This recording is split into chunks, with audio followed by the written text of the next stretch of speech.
し波を揃えてゆこうお互いを信じ合う五輪の仲間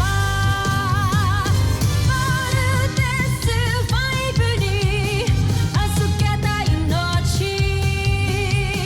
飛ぶぜ宇宙の果てまでもみんなの笑顔ももう近い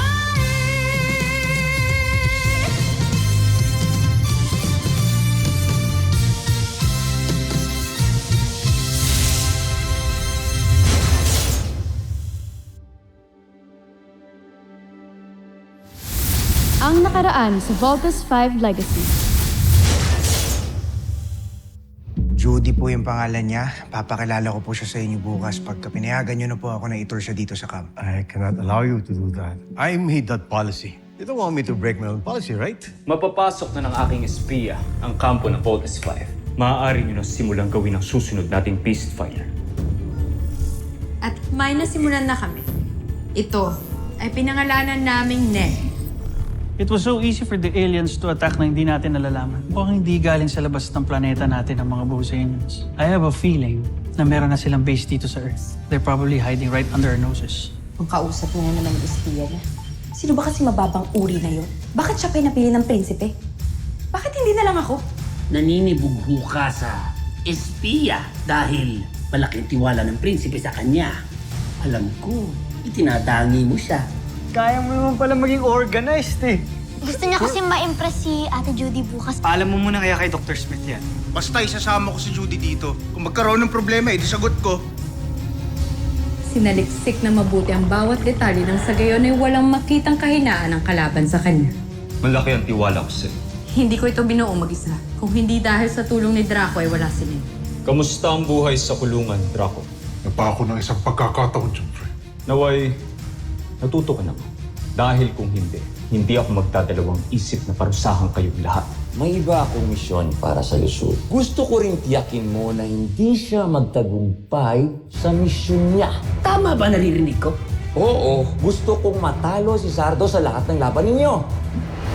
Kasinungalingan! Pwede kitang patayin ngayon dahil sa mga pinagsasabi mo. Kung yan ang gusto nyo, handa akong mamatay ngayon dahil sa katotohanan na sinasabi ko sa inyo.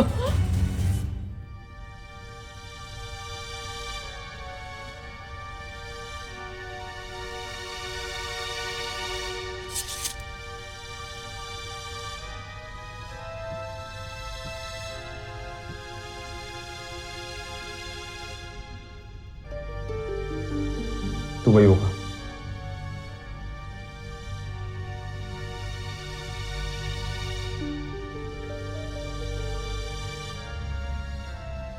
Hindi maaaring gawin yun ng emperador na mag-utos laban sa akin para na niya akong anak. At siya ay aking tinuturing na ama. Marahil ay sinulsulan siya ni Baron Sander. Tama. Si Baron Zander nagplano nitong lahat para babaksakin ako.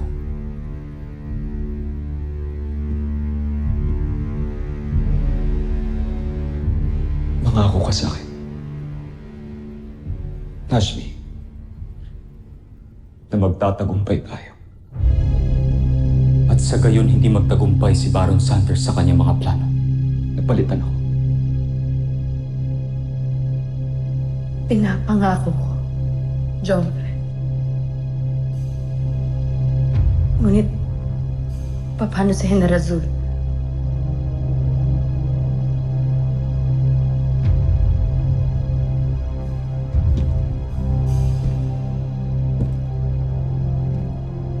Hindi ko siya pwedeng patayin. Makakahalata ang iba kapag siya ay nawala. Hayaan muna natin siya mabuhay. Ngunit mag-ingat na lamang tayo. Dahil nasa loob ng pangkat natin ang isang traitor.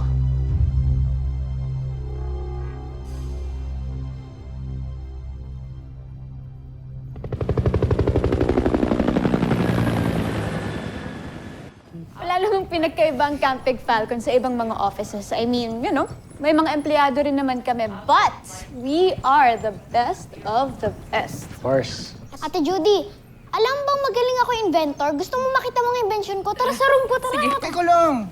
Mamaya na yan. Saan ba natin pwedeng dalhin si Judy? Anong meron dyan? Judy, meron kami mga areas dito na hindi pwedeng pakita sa'yo. And that's one of them. I'm sorry, but off limits. So, saan natin pwede pasyal si Judy? How about sa office si Dr. Smith? Alam niya bang pupunta siya? Di, wag na dun. Alam naman ni Dr. Smith na pupunta si Judy. Kaso lang, busy si Dr. Smith, di ba, Kuya Bert? Sino si Dr. Smith? Commander and Chief Scientist ng Camping Falcon. Really, really great guy. Tara, he's a great Hindi, person. busy yun. Ganito na lang. Nagugutom ka na? Medyo. Sige, punta na lang tayo dun sa mess hall. Kakain tayo. Sige, pero pwede ba muna mag-CR ako? Saan ba? Ay, meron doon sa may pool deck. If you want, samahan kita. No. It's okay. Mabilis lang ako. Mamaya kita tayo. Salamat, Okay. Bye. Tingnan mo. Ako.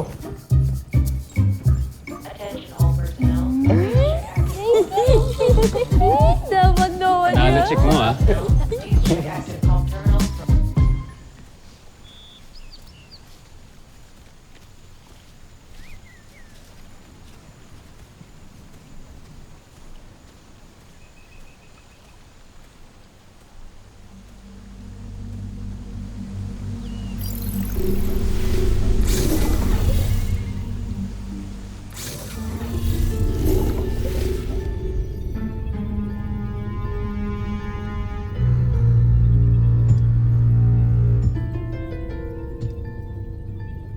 Iwan niyo muna kami.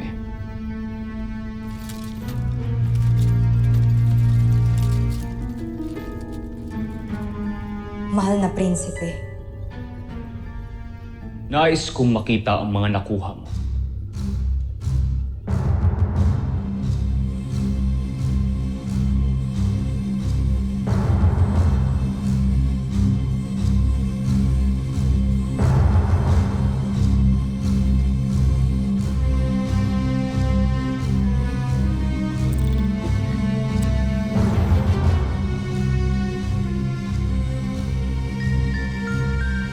Ngayon, mapag-aaralan ko na kung paano mapapabaksak ang kampo ninyo, Voltes 5.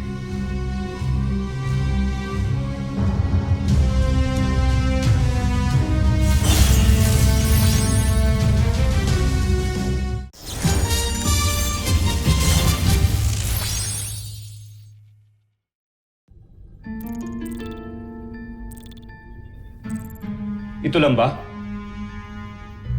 Nasaan si Voltes 5? Patawad ka, mahalan.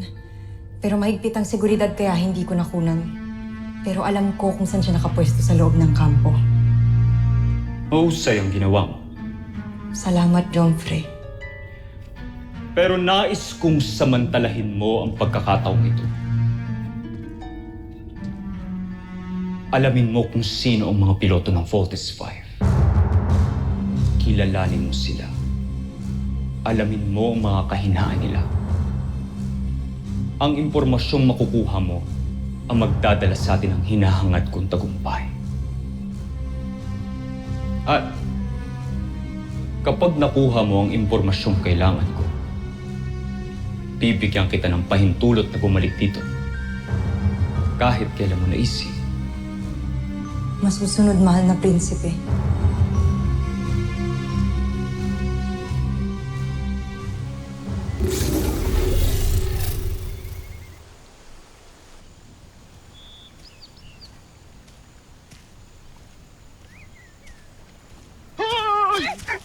Kinulat mo naman ako. Ano ka ba?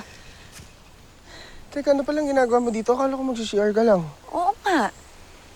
Nagagandahan lang kasi ako dito sa campgrounds. Tingnan niyo naman, no? Kaya nag-selfie-selfie ako dito. Tingnan mo. Okay. O tayo naman, mag-picture tayo dito. Tara. Uy, dapat dito para maganda yung sinag ng araw. Tsaka puno. Old school. Ganun. Ang bango mo. Si Brep Security! Handa kayo lumabas. Relax. Kami lang to. Lieutenant Armstrong. Sorry, sir. Sir, may pinapa-investigate sa amin na signal anomaly dito sa area. May napansin ba kayo? Wala naman. Judy, ikaw. Hindi napansin ka ba? Signal anomaly? Ano po ba yun?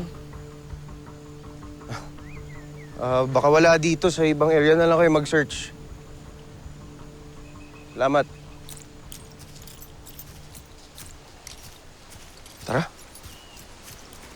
Di, tsaka kanina pa kasi naghihintay si Kuya Steve sa viewing deck.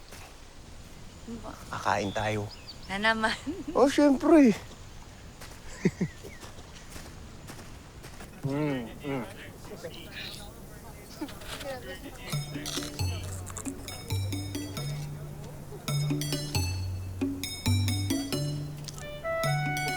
Para kang gutom na gutom, Little John. Gusto mo bang kainin na rin tong saan? Kulang pa yata sa'yo yan. Hmm?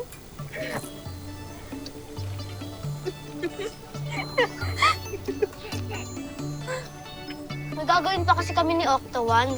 Upgrade namin yung Mikasa kasi sasali ako sa pinakasikat na toy ship sailing contest. Ga! Bad trip mo kayo. Bad niyo. Uy, Little John! Binibiro ka lang ng mga kapatid mo. Sige na. Gawin mo na yung project mo, ha? Bye, Ate Jamie. Nice to meet you, Ate Judy. It's nice to meet you. Bye, Little John. Bye. Halika na, ha? Kulit talaga ni Bunso, no? Judy, ano? Nag-enjoy ka ba sa food? Pati sa tour, ano ka ba?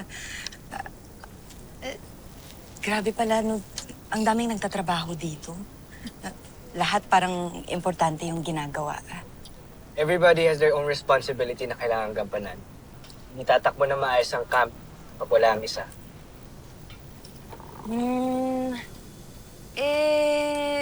Sino naman yung mga pilotong nagpapatakbo ng Voltes robot? Baka naman pwede niyo akong pakilala.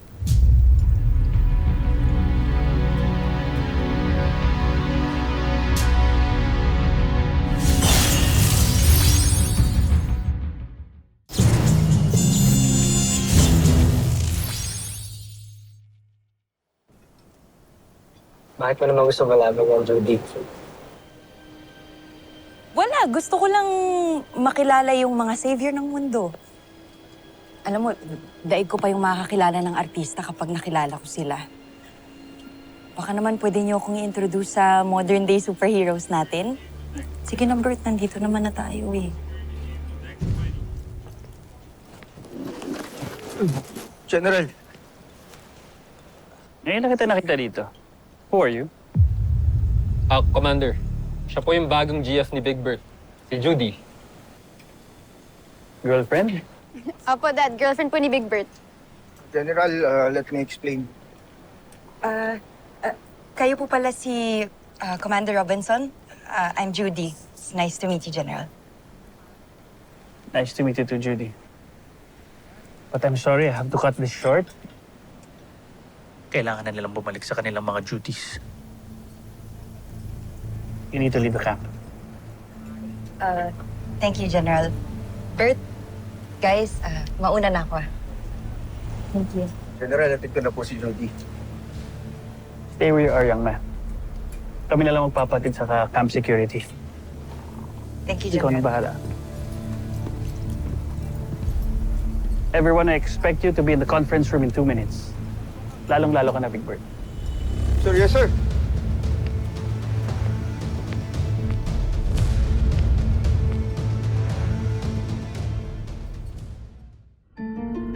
Mahalagang impormasyon ito, Joffrey. Dahil dito, matutuklasan natin ang kahinaan ng kanilang kampo. Gagamitin namin ito na General Draco upang palakasin ang ating beast fighter na si Lee.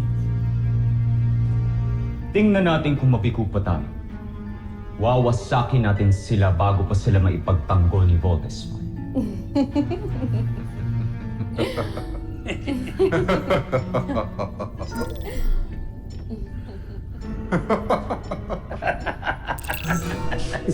Sarap ng tawa niya. Paumanhin, Prinsipe Santos, pero hindi ko alam na may pagpupulong pala tayo ngayon. Ano ba yung pinanunood niyo? Wala. At wala rin pagpupulong. Tatawanan kayo eh. Sinisigurado lang ng ating prinsipe na maayos at malakas ang ating beast fighter. Halika, Zu. Iwan na muna natin sila dito at marami pa silang kailangan gawin. Samahan mo.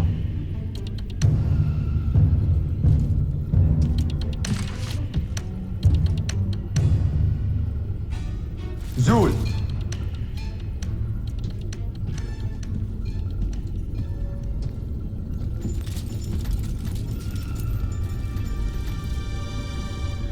General Zandra, bakit tila iba ang pakikitungo niyo ni Prinsipe Zardos kay Zul? Utos ito ng ating prinsipe. Sumunod ka na lamang. Utos? Anong utos?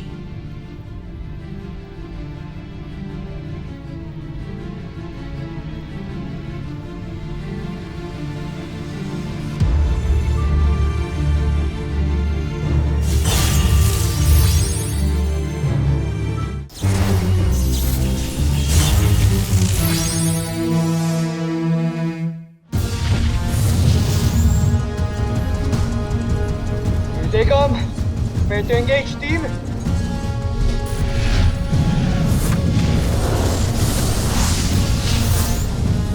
Lob boomerang! Bomber missile!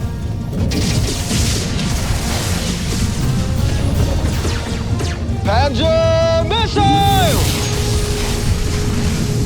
Frigate missiles! Thunder Shuriken!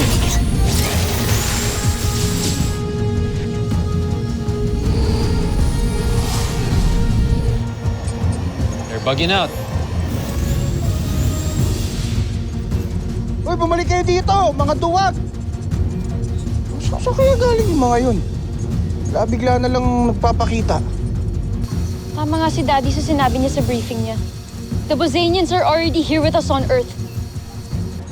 Octo 1, dapat lagi kang alert sa mga Bosanian, ha? Copy, Little John. Basta ang mahalaga, the threat has been neutralized for now. Good job, team. Go back to camp.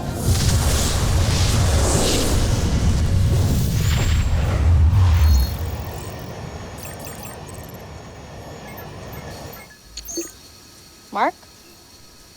Why are you calling me privately? May gusto sana akong itanong sa'yo. Can you meet me at the beach tonight? Sige, pwede naman. Okay, good. See you later. Ano kayong itatanong niyo sa akin?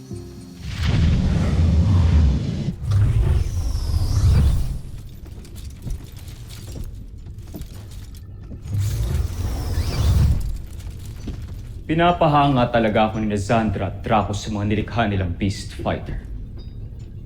Gusto talaga nila magwagi tayo labang kay Voltes 5. Pagkakatiwalaan ko talaga sila.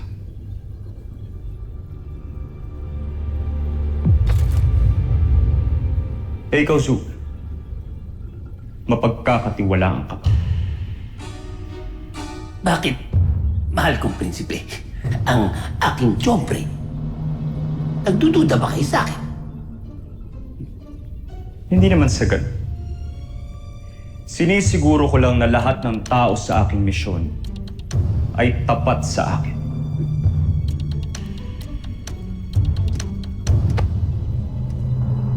Alam mo ba kung anong ginagawa ko sa mga traitor, Zul?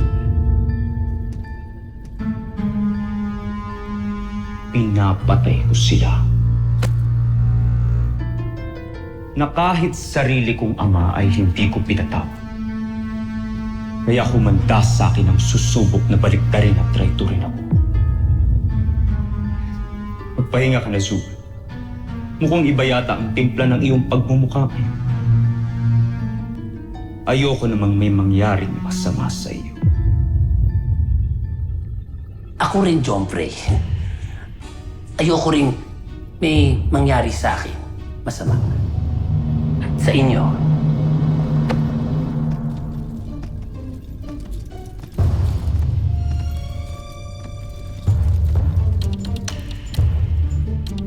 Lumatipla ng mukha ko. Halata yata eh.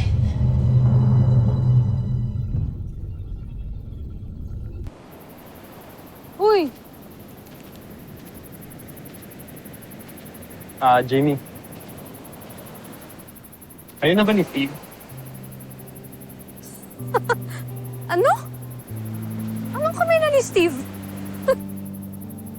Okay. Hindi ko boyfriend si Steve, Mark, okay? Bakit mo tinatanong sa akin yan? Paano? Palagi niyo pinag-aawayan ni Ava si Steve eh. So, ano ba yung totoo? Kayo na ba? Okay. Una sa lahat, Mark, kami ni Steve, we're friends, okay? Childhood friends pa kami. Pangalawa, we're teammates. Parang tayo. Yun lang yun, okay? Hindi kami mag-boyfriend, kaya... Okay na ba yung sagot ko? Oo. Naka na nga. Una na ako, ah.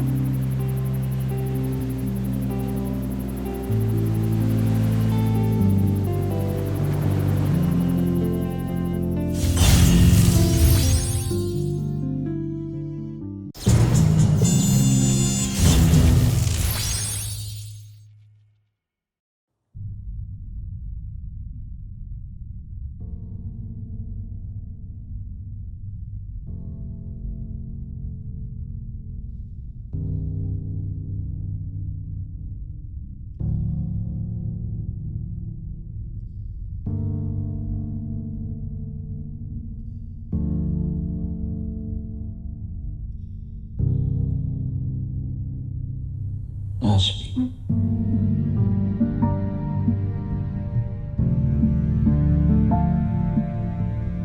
Mukhang maganda ngayong gising, Jompre. Nanaginip ako. Isang magandang pangitain. Nakita ko ang sarili ko na pinamumunuan ng paglusob sa mga rebelde. Isa-isa ko silang pinapatay habang pinapanood ako ng emperador.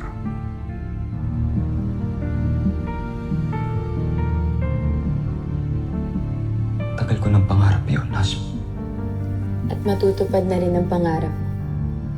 Sa oras na magtagumpay tayo, malilinis na ang pangalan mo. At pagkatapos nun, ikaw na ang susunod na hihiranging emperador ng Luzon.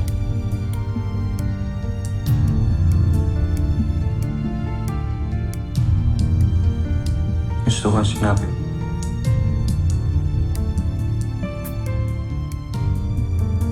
Kaya kailangan na natin manalo. Para mismo ang mga taga-Busan ang maglagay sa akin sa throne.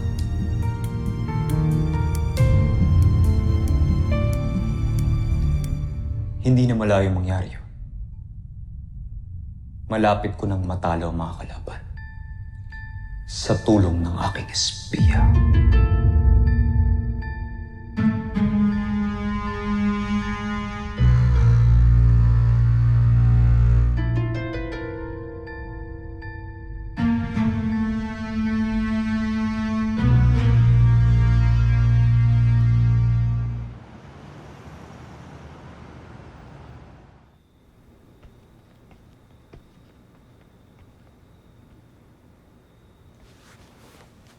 Judy!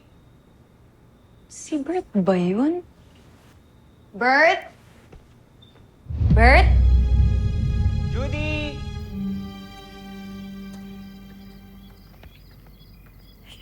Hi! May dala akong dinner. Okay lang ba? Oo naman. Halika, pasok ka. Musta? Uy naman. Mag-abala ka pa. Grabe, laki ng bahay mo, no? Kaya lang, di ka ba natatakot na mag-isa ka lang dito? Hindi naman. Tsaka sanay na ako. Tara, kain ka na. Eh, baka gusto mo muna mag-ayos ng... Oo, masuot ko pa, sorry. Mag-aayos lang ako tapos kain na tayo, okay? Okay. Wait lang. Pabilis na lang ha, gugutom na ako eh.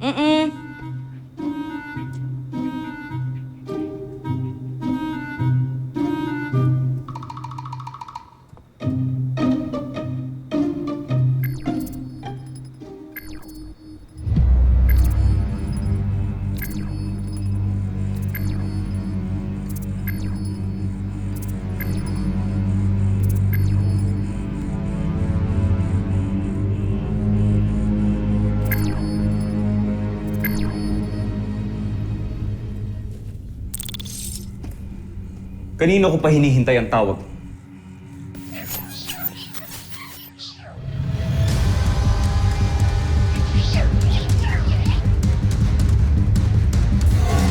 Susunod sa Voltes 5 Legacy. Hindi ba't matagal na nating nabuwag ang hinagsikan? Ikinalulungkot kong ibalita na may bago na namang banta sa inyong imperyo, Kamahalan. Sino ang namumuno sa kanila? So bawal pumunta si Judy dito. Tapos ngayon, pinagbabawalan mo rin ako pumunta sa kanya sa mainland. Magre-resign na ako! Big Bird! Sasali niya to sa sailing competition. Panigurado, champion to si Little John. Talino to eh. Kaya mag-leave kayo ni Kuya Bert ha. Kailangan nandun kayo. Nagkasundo na tayong dalawa. Pero Kamahalan, hindi ko na talaga kayang pinapagawa ninyo. Huwag kang padalos-dalos, Big Bird. I already made up my mind, sir. Are you doing this because of Judy? Ginagawa ko to para sa sarili ko. I want to live a normal life, kaya please, hindi na akong pigilan. Hey! Gagawin mo ba ang pinapagawa ko sa'yo? Sumagot ka! Gagawin ko na po ang gusto ninyo, Kamahalan. Gawin mo ang lahat na pinapagawa ko sa'yo. Kilalanin mo ang mga piloto ng Voltes 5.